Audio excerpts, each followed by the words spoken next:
I'm drinking just some sparkling water. I wish it was more interesting, but that is literally all I'm doing. Hey guys, and welcome back to Road Less Travel, the podcast by Applewood Distillery, where we interview people who are pushing the boundaries in their chosen field. And today we have one of my favorite people on the planet, especially to talk about sustainability in wine, just sustainability in general. She's a powerhouse. She has an incredible wine bar that is incredibly unique on Smith Street. That's how you say it, on Smith Street in Fitzroy. It is, we've got the incredible Rahel from Glou here. It's Rahel Goldman. Correct. Rahel Goldman Davis, technically. I've never hyphenated my last name, but yeah. Welcome, man. What's going on? What have you been up to recently? Look, like the usual. Just the usual, you know? Man? I think, actually, what is really, really exciting, given that it's we're in vintage at the moment. Mm-hmm. So we've actually recently spent quite a bit of time at what we call the vineyard. So Wines vineyard. And Love we those picked guys. they're great, and it's just they're such a good time. And we did do some picking with them, etc., etc.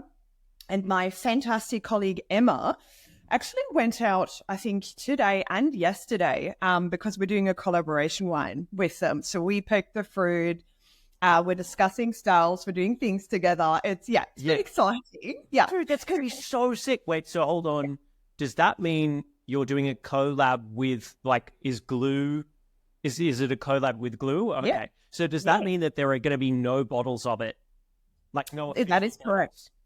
Not a single use bottle. Yep. Mm-hmm. Not a single use bottle. Okay. So for people who don't know, how would you who don't know about Glou, because they should know about Glou, because it's literally I think it's my favorite wine bar in the world. I think it is. Oh God. No, I think it is. So just holistically, I think it's exactly what a wine bar should be. So if someone had never been to Glou before, what should they expect? What's your elevator pitch for Glou? Oh God, the elevator pitch again. Look, we do exactly what any wine bar or any, I suppose, wine store would do, just that we cut out single use entirely. And that everything we do is guided by sustainability in the way of from start to finish. So from agriculture to final product, how we sell, drink, make wine is all the leading drive. So instead of just buying a bottle, you borrow a bottle, pick your wine, we fill it up, you take it home, and then you can just return your bottle and either get your refund back or go again. And for the wine bar, same thing, just everything's on tap. Everything is in large format, as you would know. You know, we work with Applewood gin, obviously. We also work with Oka. So large format, big drums of delightful, amazing spirits. They come back to you. You fill them up again. I get a new round of fantastic spirits. So this is what we do with every single producer, really, that we work with, from distillers over winemakers. Yep. Yeah, so it's all about cutting down that packaging. Have you found people who has anyone ever come into Glou and been like, ew, I don't want this, or I want a traditional wine bar experience? Has that ever happened? No. But I do also think that, to be honest, I think we are all, this is including every single one of my colleagues, we are all well-seasoned hospitality professionals. So even the small differences that are really quite, they are very small differences between, I guess, how we operate from a customer's perspective to other wine bars. I mean, it is kind of our game that you don't, as a customer, feel that you're missing out on anything, you know? It's actually the bipolar opposite, really. So, no, I fortunately have yet to have a customer who's like, nah, I hate this. I don't want this. So it's so good, because I feel like there's one person out there who'd view it as sacrilege in many ways. I don't know, maybe it's because of the world that I come from, but it's I feel like there are people who would view wine on tap as being somehow I don't know, it like undermines the value of wine to a certain extent, but it shouldn't. There's no reason that it should. It absolutely shouldn't. But just to quickly come back to that, of course, look, like, I mean, I have not had to serve this person because this person is probably just not going to come in the first place, to be honest. And that being said, I think also given that, you know, what most people see are taps. So what I often have in conversation is people thinking we are a craft beer place. And then it's the big reveal, we actually do wine. And then people are really, really intrigued. So and even in those interactions, did I not have any like, ooh, wine on tap, gross. Like, it was genuine interest at any given point. That being said, I also just want to quickly mention that because of the system we use in terms of the kegs that we use, they are fully anaerobic environment. So really, it's a fantastic way of storing wine and serving wine. And I mean, we do have, look, I'm an absolute sucker for fantastic Melbourne wine bars, etc., etc. And I often find that when you look at the Australian offering of the majority of my favorite wine bars in Melbourne, it's the same wines that we also have, because, you know, like Ron, my partner and business partner, worked so hard to establish these trusting relationships with like the big, awesome natty wine players in Australia, and he's done a fantastic job at it. So we are fortunate enough to have ECK, Limmers, Ben Haynes, Finn, you know, the list goes on. Like, I could just like go on for days, basically rattling off all the amazing winemakers that we get to work with. So yeah, so there's that. It's a great way of doing things. No, it is. I think it's such a sensational way of doing things. And it's, as I said before, it's literally one of my it's literally my favorite wine bar in the whole world. But there were a few key things that I wanted to ask you, because I don't think I've ever actually asked you before, and I like, shame on me for not asking just in general conversation. But you started, correct me if I'm wrong, you started in coffee before you got into wine. Is that true? That is true. That is absolutely true. So can you explain to me how that happened? Like, not like, just tell me your story. Like, you got into the world of wine through the world of coffee, and sustainability has kind of been like an underpinning element of that because it's massive in coffee. Is that right? And so, like, how did you come to that? So that is very right. I think because I I'm born and bred in Berlin, Germany.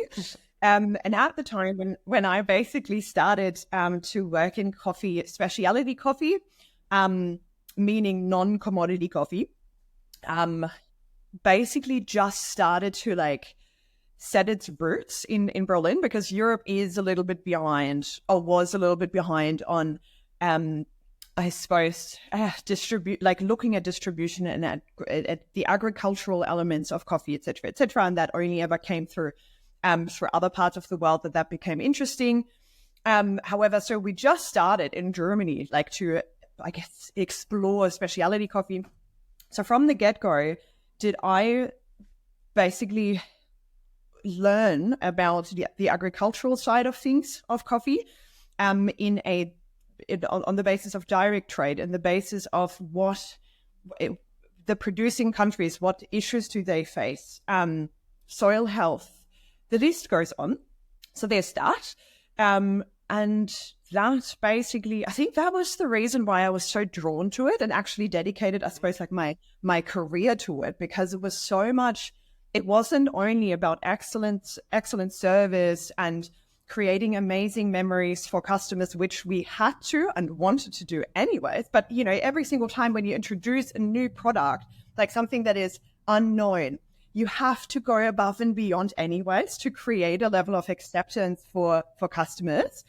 So having started basically with learning heaps about agriculture and the product itself, having to excel at customer service, not only because I'm a hospitality professional, but also because I need to get people over the line to investigate and try this new way of doing things, you know, that definitely kept me super intrigued, and really was the starting point of my of this, I guess, like the hospitality career, always backed up by a deep interest and finding meaning, really, even on, like after a 16-hour shift. Home. Yeah. That was, like, that created so much value and importance to me that, I'd take the 16-hour shift. I don't love it, but I've got a reason, like I've got meaning, So, and I mean, I'm certainly not here to support the old ways of hospitality, but I'm just saying, like, this sense of meaning was really important there, and that was basically the starting curve of it all. And look, like as other coffee professionals would tell you, palate training, my God, and coffee and wine are not, like I walked into the wine world, so to speak, because I also worked in Michelin star restaurants front of house, like at night, because, old school hospital. You get enough during the day.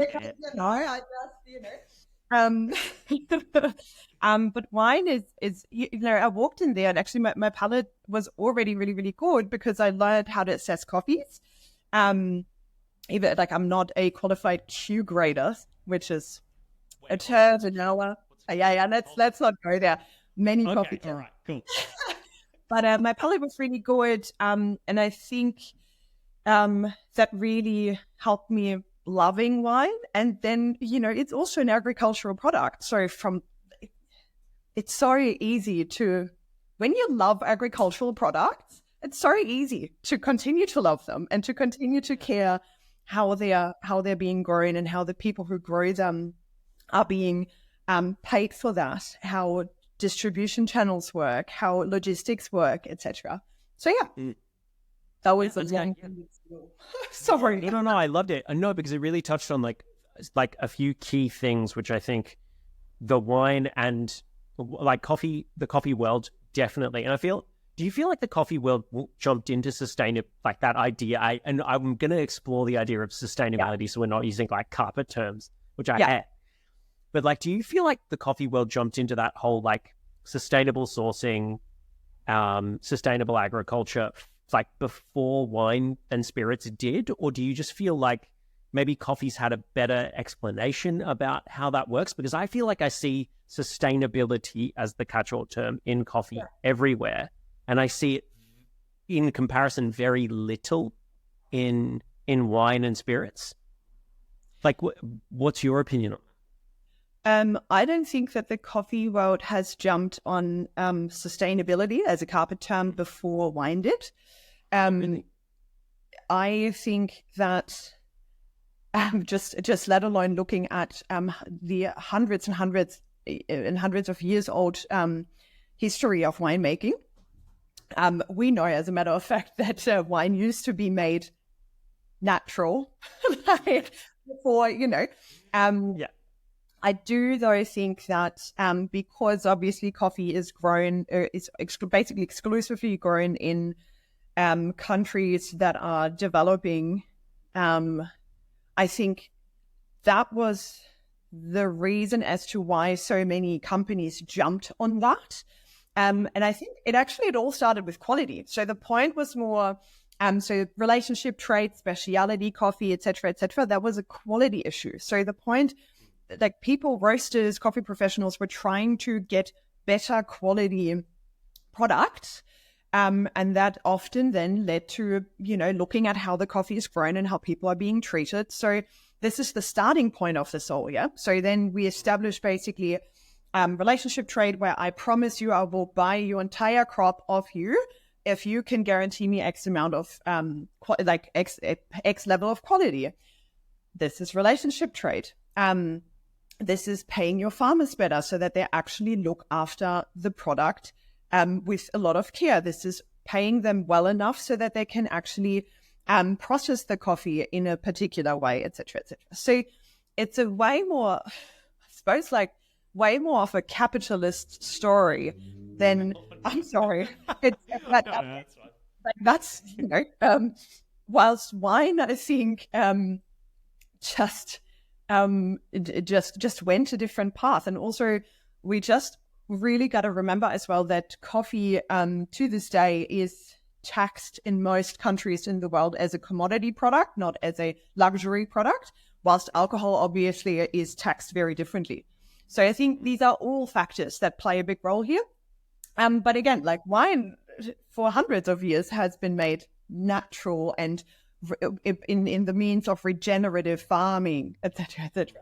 This is all post-industrialization, yeah? So, pre-industrialization, and now we're basically coming full circle. And this is something that every agriculturalist, particularly the ones that do biodynamic or organic or regenerative farming, would be able to, agree to, because same for food, man. Like, hey man, we've been doing it for a long time in a particular way. Yeah, for sure. In that staple way. Eating and stuff, like it's a thing. Yeah. Like, Now, so obviously, like there's a lot of producers, a lot of wine producers, a lot of spirits producers as well, who'd be, coming in and speaking to you and talking about like how they're sustainable, and that, like, speaking directly to that catch-all term. What does sustainability mean to you? So when someone says like, oh, we're sustainable, what are you actually looking for? What are the things that you care about that means that you go like, yes, you are? You either agree with that or you kind of go like, oh, I just feel like you might be greenwashing here. Yeah. So I want to know, first up, how is the fruit grown? So we're bringing it back to the agricultural side of the spectrum. Now, particularly because we exclusively work with small to medium size, so to speak, but they're actually all within the realms of small producers. I personally do not need to see that everyone has solar panels on their roofs, because some of them may not be able to afford that just yet. I don't need to see organic or biodynamic certification, because many of them cannot afford this. I need to know, how do you grow your fruit? Or if you don't grow it yourself, where do you buy it from? And then, because again, I do believe that the agricultural element of wine is the leading most important element. How are you treating the plant? How are you treating the soil? That's literally the top one question that needs to be answered in a way that, I guess, like satisfies us at Glou, before we can actually start looking into, for example, like how do you deal with water? How do you generate your electricity, et cetera, et cetera? Because again, things cost a lot of money, and these are all small businesses that are hoping to get to that place one day. But speaking of the Finn guys earlier, that's 3 awesome people, but that's it. 3. Like, it's a process. It's a process. Yeah, for sure. And it is also, it's totally a journey for sure. Like that's what sustainability is. No one starts out of the gate going like, oh, we have solar panels, we have regenerative electricity, and we've got people are on treadmills, and that's how we generate the electricity for our computers, and like it just doesn't happen that way. Yeah, exactly. And so agriculture first, always agriculture. Always. Yeah, that is the main game. Yeah, absolutely. Once you've established that, okay, they're dealing with agriculture in a way which is looking after the plant, looking after the soil, that they're being good soil farmers, which is literally what good farming means.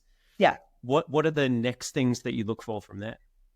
Well, really, and I think particularly because we work in the law intervention space, and I think many people, like we're talking about sulfur and we're talking about all sorts of things. However, I do also just want to quickly remind, or like mention really in that context, that if you're treating your soil well, you're not gonna spray pesticides all over the freaking shop.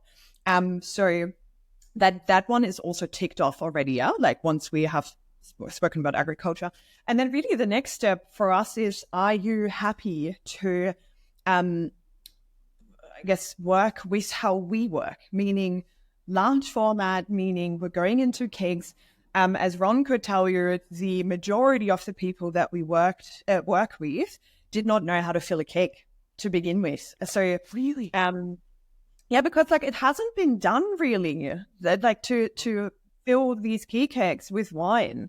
So, like, I mean, we had manufactured some particular fittings as well to make, to be adaptable for all sorts of different, So, like we had to show quite a few people how it's done. And I mean, I guess, we were new on the scene, but we were also like had this totally new method. And I think for many producers, we had to prove first that this works and that it's a really, really solid way of storing wine and selling wine. And it's, so that's really the second step for us in terms of sustainability. Are you happy to do this instead of that? Like like filling wine in single-use bottles. What I guess I expected more questions from some people that we work with in terms of how do we deal with the cakes once they're done, because again, these are not stainless steel cakes.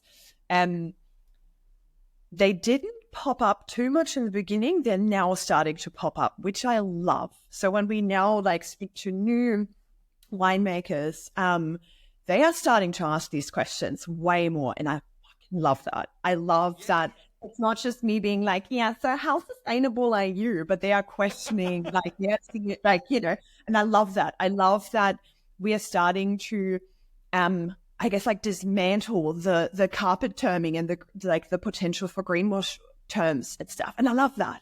Like, I love that this happens, by the way. Like, yeah, excites me. Yeah, no, it's sick. I think specificity is always something that should be, I suppose, championed within the industry. Like, we need transparency. We need people to speak honestly about what they're doing. And we also, I think more than anything else, need to talk about how we can get better at it. Yeah. How we identify problems. Because I think all too often sustainability and that kind of carpet term is framed within the context of marketing. It's like, what's the point of difference? Like, why should this sway you in making a decision to spend money? Rather than, I think, the more holistic approach of saying like, well, this is why we do things, but this is how we can get better as well. And this is what we're working towards. 100%. I think that needs to happen a little bit more, but I'm not sure how to get there. Like, I'm not sure how the industry can be incentivized to do that. You know what I mean? Absolutely. Yeah. Look, I wish I had solid answers to the question. I don't know. I think it's look, the people that I work with, and this is my colleagues, this is you, this is many of the winemakers, etc., are people that as humans genuinely care about more than just themselves. They care about other people as much as they care, about soil and the planet. And people who care about people that they don't know, meaning, like, it's not just me. So I think if we're looking at this type of character, that like not exclusively cares for their own good, but things in larger ways and considers themselves as one part of a large thing, of a bigger thing. And this, I think these are the people that should constantly, tirelessly advocate for this critical mass that we need. Because again, the whole supply and demand shit fuckery that capitalism created. Sorry, I will not even apologize because I think never apologize. We need to understand that what our buying decisions, our purchase decisions, our consumption decisions are the demand. Okay, like if we are demanding XY, and XY meaning a product that is produced in a particular way, then that creates the supply. No, supply, demand, etc. So the market makes that decision. Totally. So I think as an industry, yeah, and this is why I'm initially said like I don't have specific solid responses to the question, because I'm sure that many people that are way smarter than myself have written whole entire papers about this that I haven't cited yet.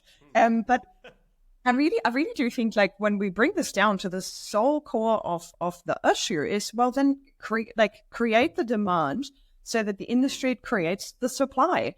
And that is, comes around, goes around. So if I'm exclusively putting out good products, then, and people buy it, then if we all do that, then, so I guess if we all just acted like us. No, but I really do think like it comes down to critical mass. Yeah. Like we need as many people as possible doing the right thing. I think like how do consumers though actually identify products that are sustainable and like truly sustainable, not just greenwashing? Like is there if you put yourself in the consumer shoes, what's the best advice you could give like someone who's just like, oh, I fucking love wine or I fucking love spirits and I want to make really positive choices, but I don't know where to begin. Like what are the baby steps forward to actually identify what to purchase? My God, the rates were again. Why are you saying, oh God? No, I think, as a matter of fact, obviously, particularly when it comes to product marketing, you want to simplify things as much as any possible way. You want to remove as many, particularly when it comes to creating new habits or launching new products on the market, et cetera, et cetera. You want to reduce hurdles and obstacles as much as you can. And you want to simplify the messaging. So, so that customers do not have to do the research. However, again, with the always lingering issue of greenwashing, I do think that at this point in time, we actually, I think the tip to the consumer is do a little research. It really, I know it's so uninspiring, and I'm sorry, I wish I would have something really inspiring to say here, but I really do think that a conscious buying decisions come from conscious research, and it's really, particularly here in Australia, I find there is such an amazing array actually of many food and beverage players, predominantly the smaller ones, that do awesome things. And it's actually not that hard to find them if you just, Google's your friend. And I do think that, so I, for example, don't trust companies that don't allow me enough access to information on their website. So let's say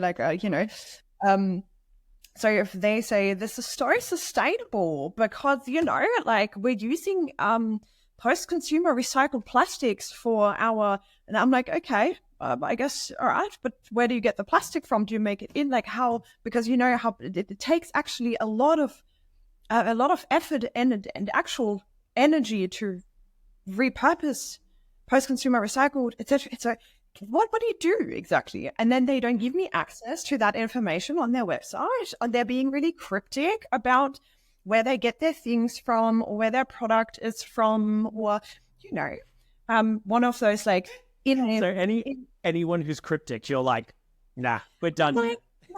If you can't give me straight up answers to to at least the baseline of information, then I don't really trust you. Okay. So I feel you. So it's really, and I don't find that particularly hard, to find out, because I'm on your website. You're not telling me shit. Well, yeah, I won't buy shit off you then. Sure. Yeah. Like transparency is a really big part of it. Do you feel like do you feel like smaller producers could get better at storytelling though as well?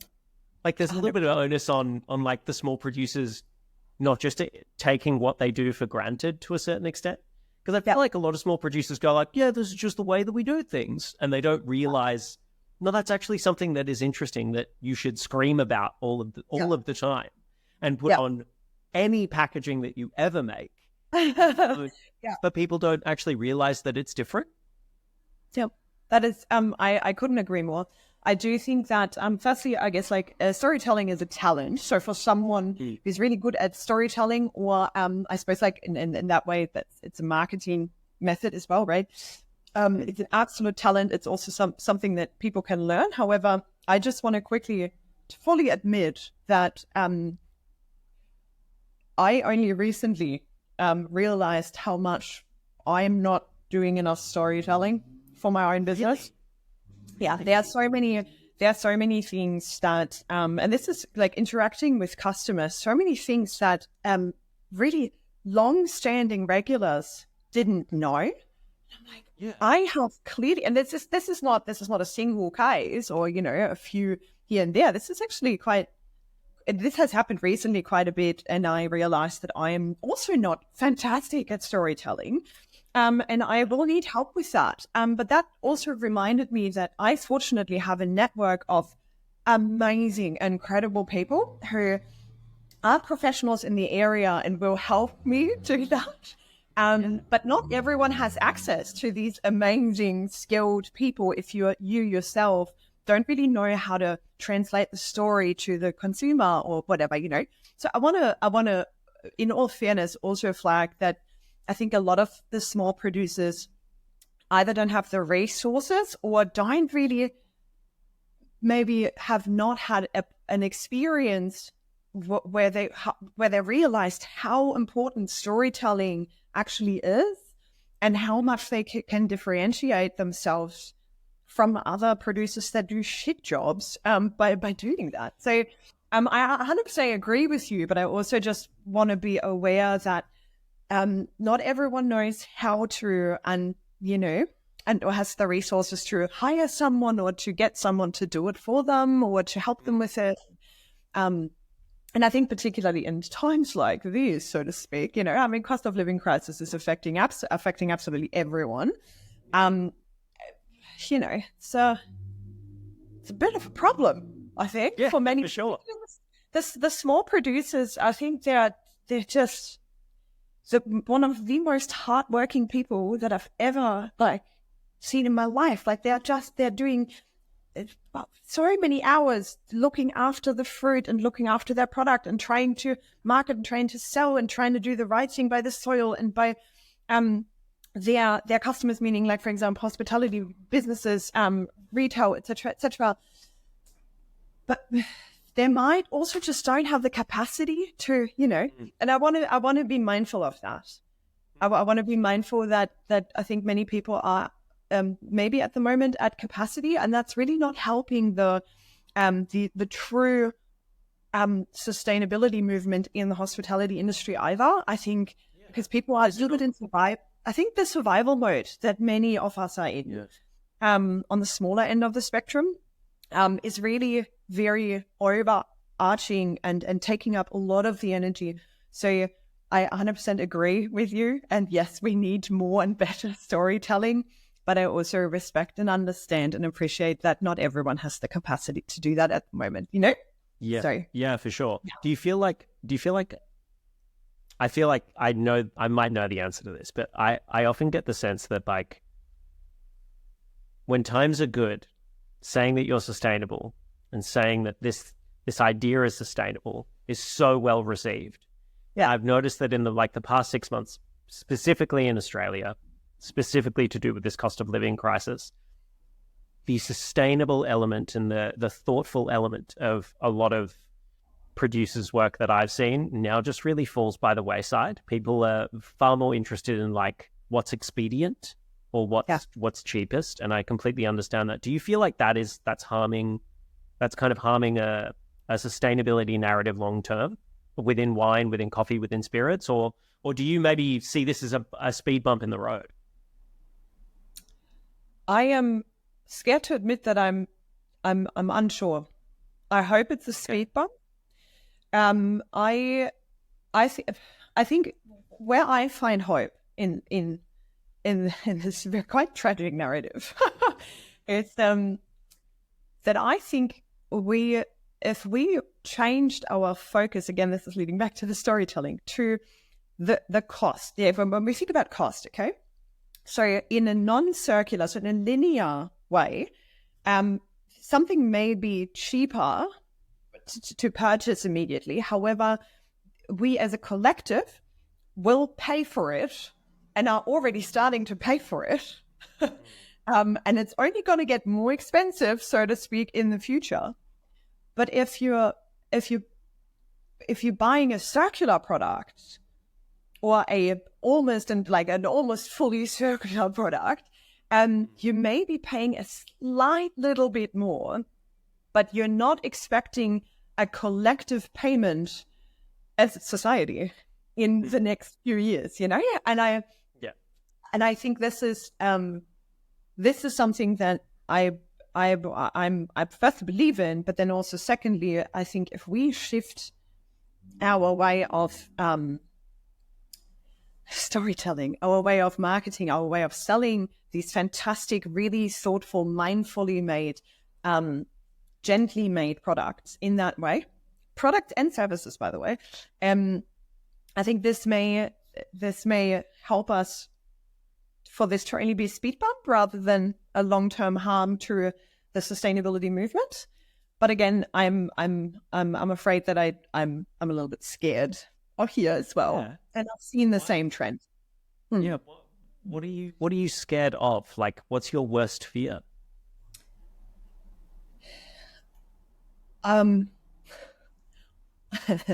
So, often I think particularly in, the lucky country Australia, etc., I think particularly people who have historically and statistically been relatively well off, them losing out, having less disposable income, them actually for the first time ever really having to fear for economic downturn that could hurt them a lot and already hurts them. In social science, it's been observed that people who started off better tend to become more egotistical quicker, and that's so much leading back to what we I suppose started with. This character, the character that considers themselves as one small part of a larger theme, the character that cares for more than just themselves. I'm really scared that we are headed towards a larger amount of society that cares more about themselves because of the financial pressures, and again, given the demographical curve that we've seen in Australia in basically since white Australians started to find gold, so I'm sorry, I'm the immigrant over here. I get to say these things. I honestly love being an immigrant. I get to say these crass things, Since white Australians found gold. Be rest assured, I say the same radical shit about Germans as well. So don't you worry. It's not just yeah. It's not just centered on Australians. No, I love it. No.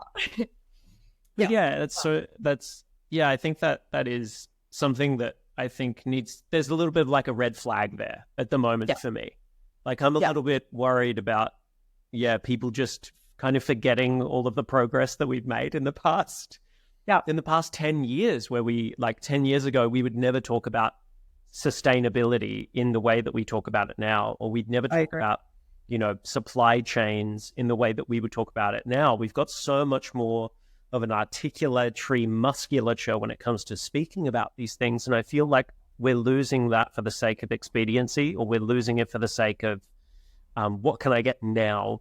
And it is that kind of common survival mechanism. You do turn egotistical when your survival is at stake. So I understand it, but I also feel like there's a wider trend at foot, which is slightly concerning. Yeah. Slightly concerning. It's a very lovely way of putting it. Slightly, ever so slightly concerning. Whenever someone says they're slightly concerned, they are more than a little concerned. Well, certainly. They are basically screaming inside. Yeah, absolutely. It's like when someone says no worries, and there were in fact a lot of worries. House is on fire, basically. It'll be fine. It's fine. It's fine. It's fine. Oh dear. What's going on next for Glou? Because I know that you guys purchased a second property where you're doing events. We purchased. I heard of it. Oh no, you didn't Purchase. rented it? We are. Excuse me. We are millennials over here. We ain't purchased. Yes. No. So we leased another property a while ago that we actually wanted to transform into an, I guess, like ideas hub, events, get together, place where the magic could happen, where more magic could happen. Now, unfortunately, the plumbing in this building is an absolute disaster. And we had a few people coming through quoting us for making this place. We still need permits for alcohol. We still need permits, but however, so I got quotes for all of these things, like to get the plumbing and everything done so that we would actually get a food license and, an alcohol license, et cetera. And that would have cost us around about 70K. And I was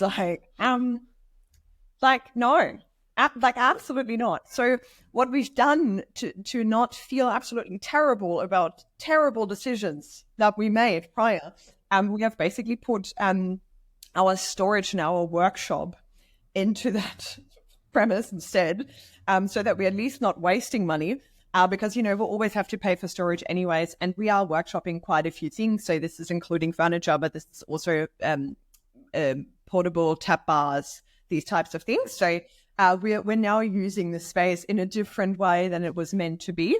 And obviously we absolutely am hoping to, once hopefully this catastrophe of a financial situation that we're all experiencing is somehow magically, coming to an end or something like that, that we are then we want to keep pushing for it. We want to keep trying to keep the conversation alive, to learn from others. I'm a firm believer in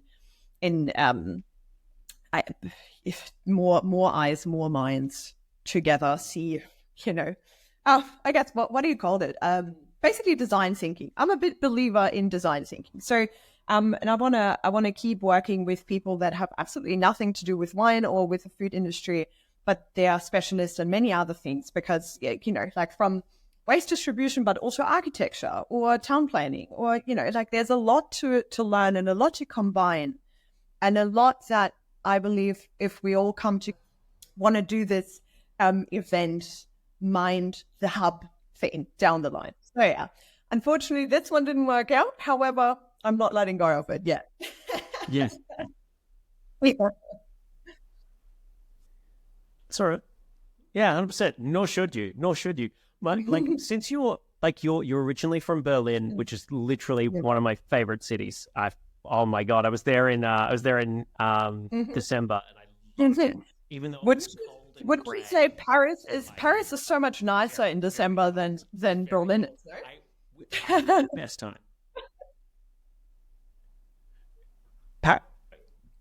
Okay. Paris is prettier, but Berlin, I don't know, for me, Berlin is such a what else? mixture. I shouldn't say Lord, what a prick. What an absolute wanker. Oh, what a wanker. No, it's this beautiful mix of culture and history and food. The food there was incredible. And art. Yeah, oh my goodness, it was I'm so glad to hear you enjoyed Berlin even in recent time. That's you're one of the few. It's pretty. I loved it. I loved it. Oh, I adored it. It was so good. But my question was like, I know of one other venue that does like wine on tap and is very passionate about that sustainability angle, which is called Chateau Pompette, and they're in Marseille.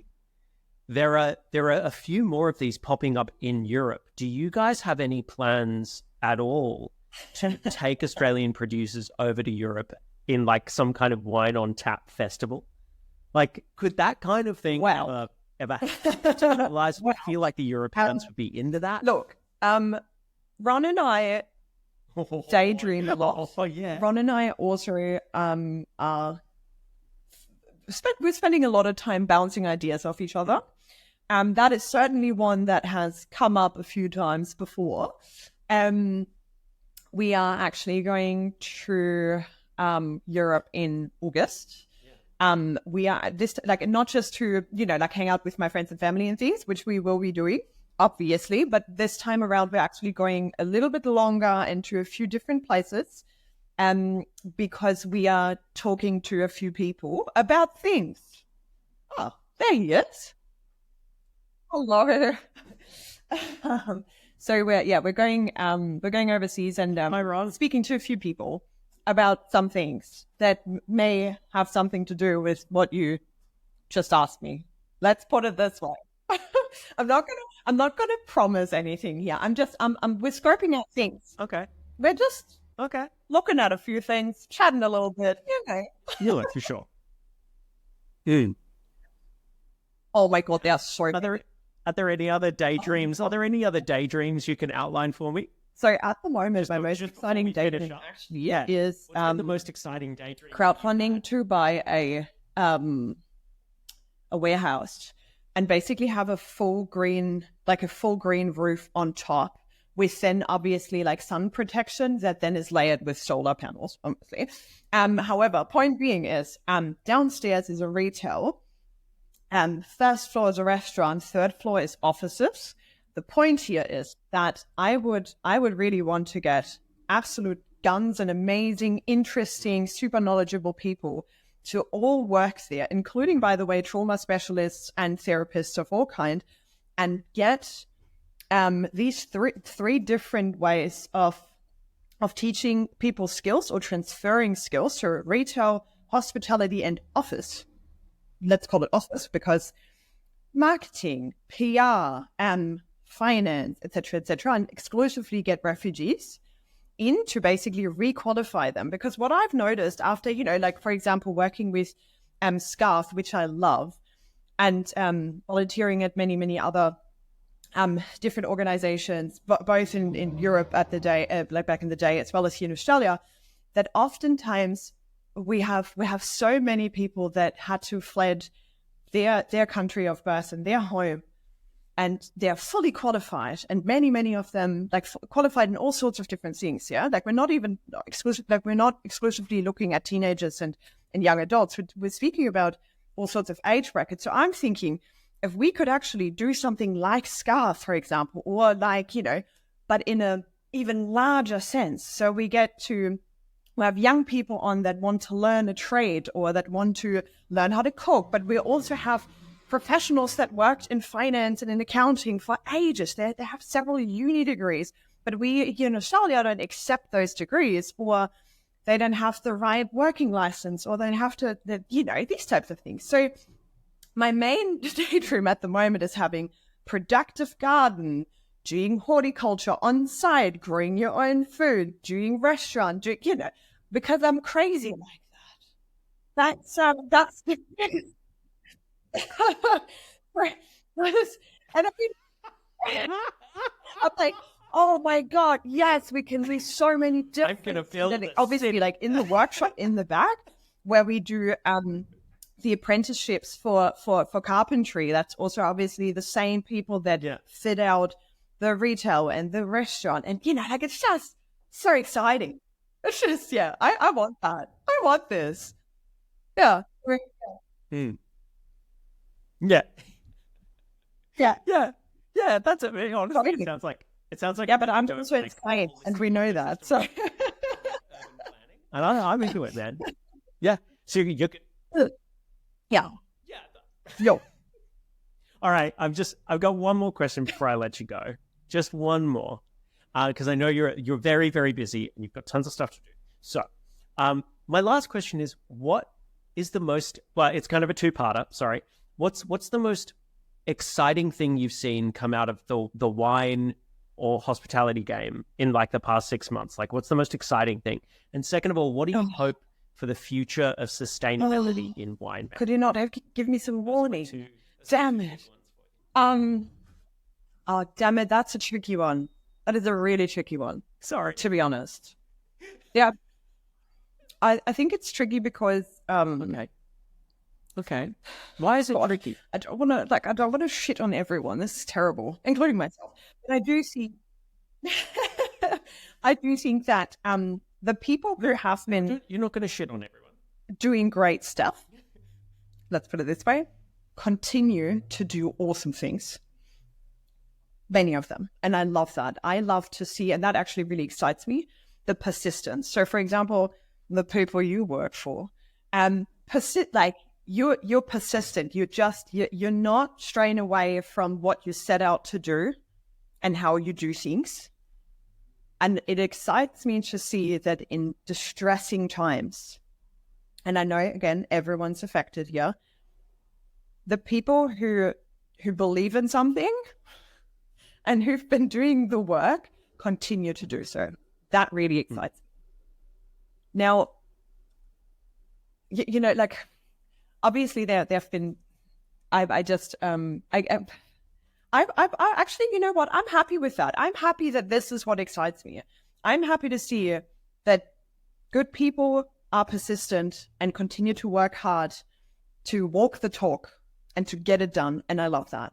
You know? Yeah, that's 100%. My response. That's your, okay. Yes. That's your response to the thing that is most exciting in the past 6 months. Exactly. Okay. So what's your hope? What's now your hope for sustainability in the wine industry moving forward? I hope that we find ways and continue to work towards ways of making switching to regenerative or to less impactful farming methods and production methods more affordable, more approachable, that we find ways to continue to support the ones that are already doing, walking the talk, and to find and continue to support the conversion and the conversation. That's the immediate future. Yeah. Sorry, I'm not being very aspirational or inspiring at the moment. No, that's fine. Do you? No. I don't. No, you don't need to apologize. Is that because you're more worried about the kind of cost of living pressures, or is there? Yeah. Look, what's the reason you're not feeling inspirational? Because you are an inspirational person to me. You, my God. Look, I think because and I love that we work directly with everyone. I'm in such a wonderful situation that I exclusively work with fantastic, freaking awesome people. But it also means that there's no rap in between me and, these are relationships. So that also means that I get firsthand information on how people are doing and how their businesses are going and what things cost. And, outside of my immediate place of work and my immediate industry. So I'm actually, I guess, I'm quite exposed to many different life circumstances and impacts. And I love that people trust me with that. And I love that, we share some burdens together, amongst each other, and that we hear each other out and we're there for each other. And we are all helping each other and supporting each other.